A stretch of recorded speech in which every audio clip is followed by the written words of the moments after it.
pendidikan merdeka.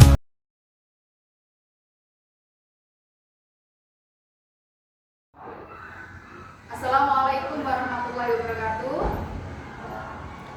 Saya Eri Susana Dewi, calon guru penggerak angkatan 10 dari SD Negeri Angkatan Kidul 02, Kecamatan Tambak Romo, Kabupaten Pati. Di sini saya bersama Ibu Nafisatul Qoliliyah. Beliau adalah guru yang sudah melaksanakan observasi, dan hadir pula di sini Bapak Adi Prihandono.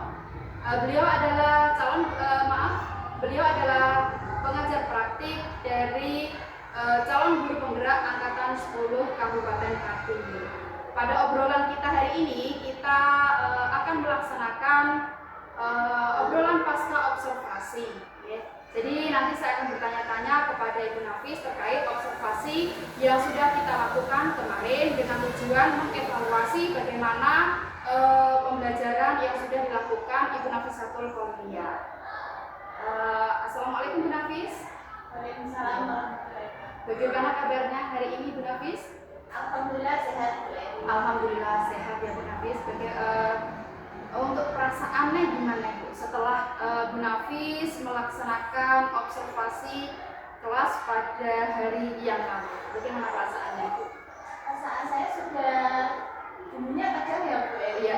Karena memang dulu pengalaman pertama, alhamdulillah ini sudah agak plong. Agak plong ya Bu. Jadi kemarin memang agak grogi, memang agak tegang, terus akhirnya plong ya Bu setelah melakukan observasi kelas kemarin ya Bu ya. Mungkin Ibu sedikit menceritakan area pengembangan yang sudah Ibu lakukan pada observasi kelas kemarin ya Bu. Terima kasih Bu Eri. Jadi sebelum saya ke area pengembangan, Ya. itu ada beberapa tahapan yang saya lakukan terkait dengan pembelajaran yang kemarin saya lakukan. Untuk tahapannya itu kemarin saya sudah mempersiapkan beberapa RPP atau modul kemudian media yang pas untuk anak-anak supaya pembelajarannya itu baik. Untuk area pembelajaran sendiri, kemarin kelas 5 itu masuk pada rantai makanan. Oh, rantai makanan ya.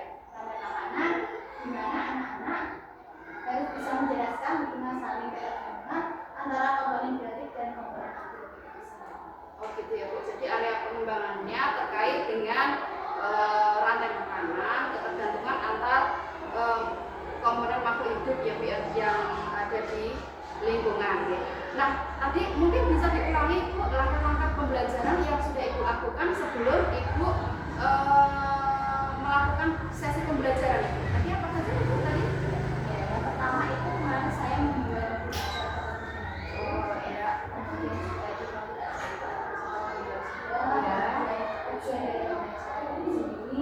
kemudian setelah itu saya juga menyiapkan beberapa media pembelajaran untuk media pembelajaran anak.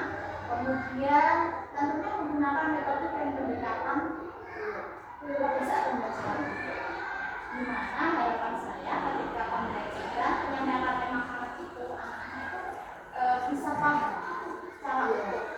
Karena kan kita lihat sendiri kalau mungkin lebih idealnya sih mereka memang melihat langsung ya kaitan ya karena itu dengan komponen biotik dan Abiotik ya.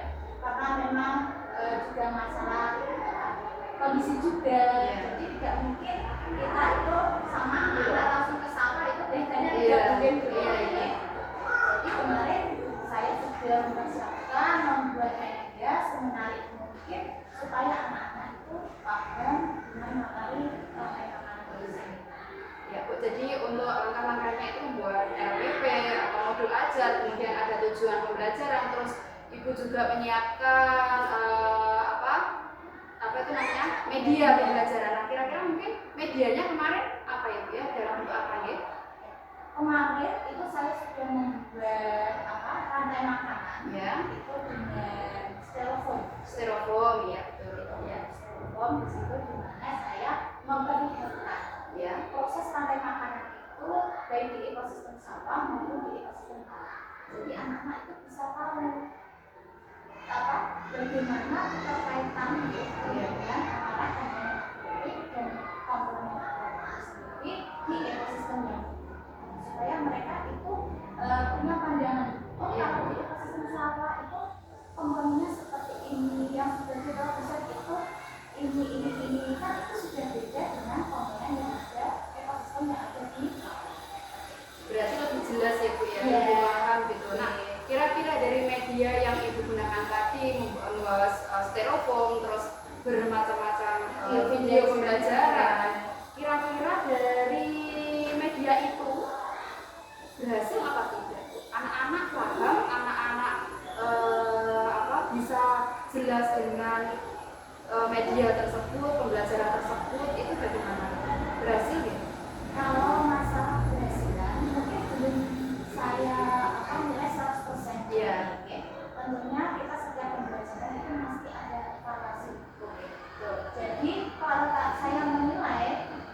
dari saya sendiri seperti itu. Karena saya melihat dari beberapa anak itu juga mereka ketika saya berkelompok itu hanya beberapa yang aktif. Seperti itu. Mungkin kedepannya nanti sebagai evaluasi akan saya buatkan media atau mungkin pembelajaran yang berbeda supaya mereka lebih tertarik tentunya dalam pembelajaran dan juga pastinya.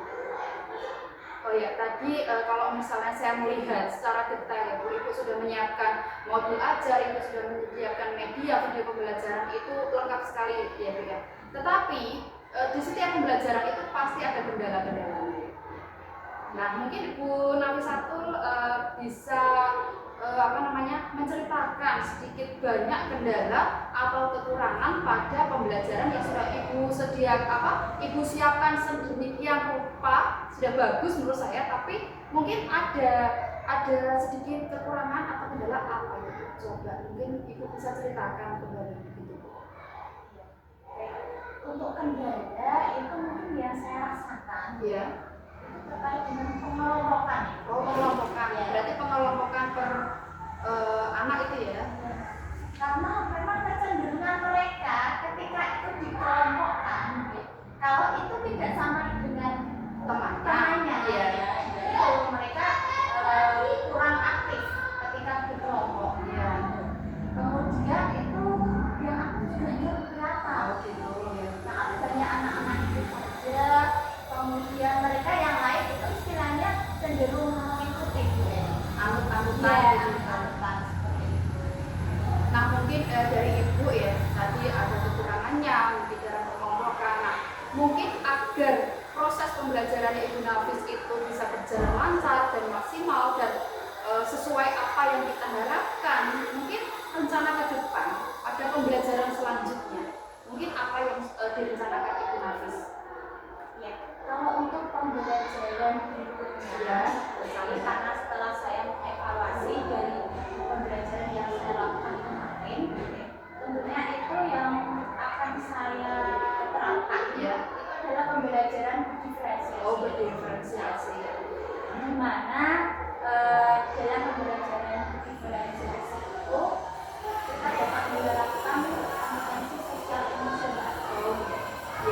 Kita bisa membagi anak-anak dengan beberapa kelompok, di mana dari kelompok auditory, visual, dan juga kinestetik. Jadi pembagian itu tentunya berdasarkan minat belajar.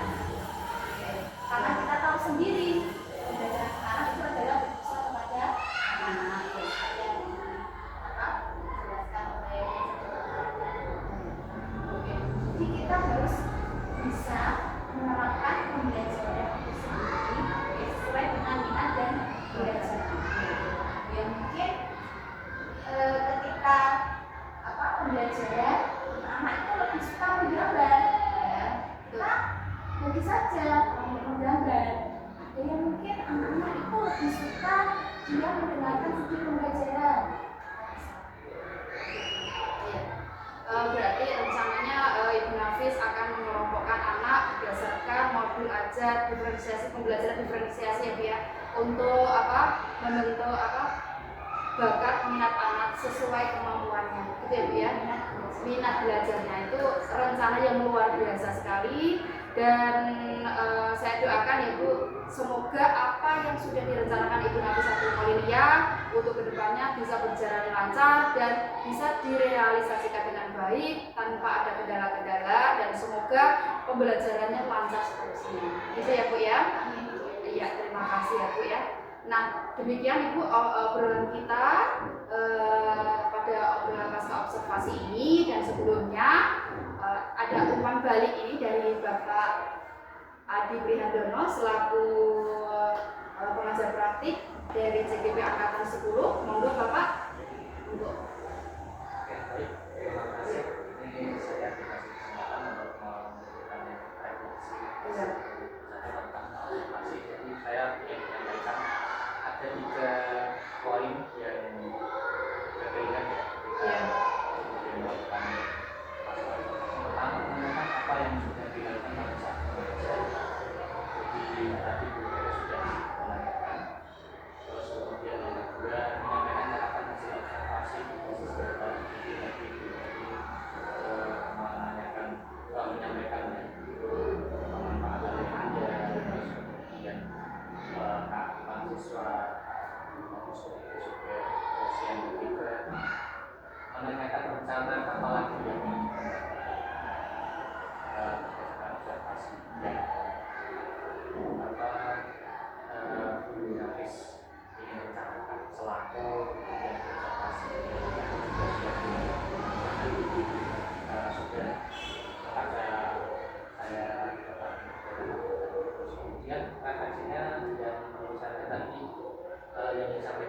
Nafis, sebetulnya saya cukup memberikan apresiasi karena Bu Nafis mau mengakui bahwa pembelajarannya masih di sini.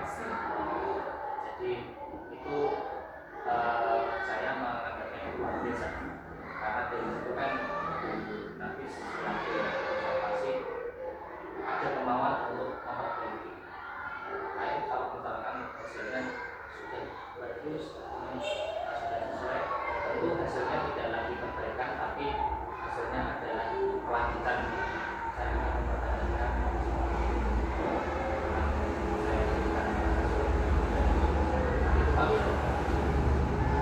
tapi itu lain.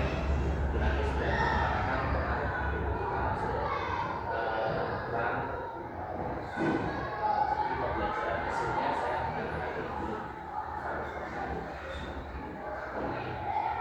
Dan terus juga media yang dinamis pakai itu styrofoamnya dibikin siswa atau dinamis bikin dari rumah terus dikasih lihat prosesnya.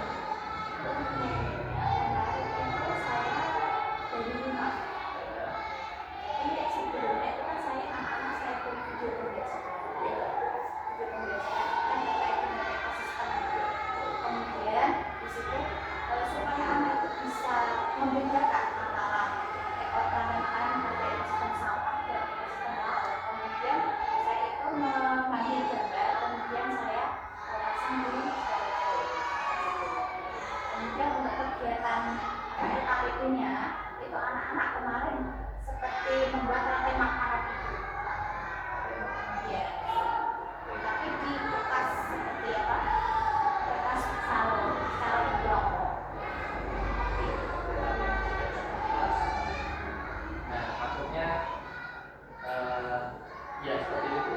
Jadi gini, kalau misalkan yang bikin contoh dari gurunya itu kan anak punya gambaran.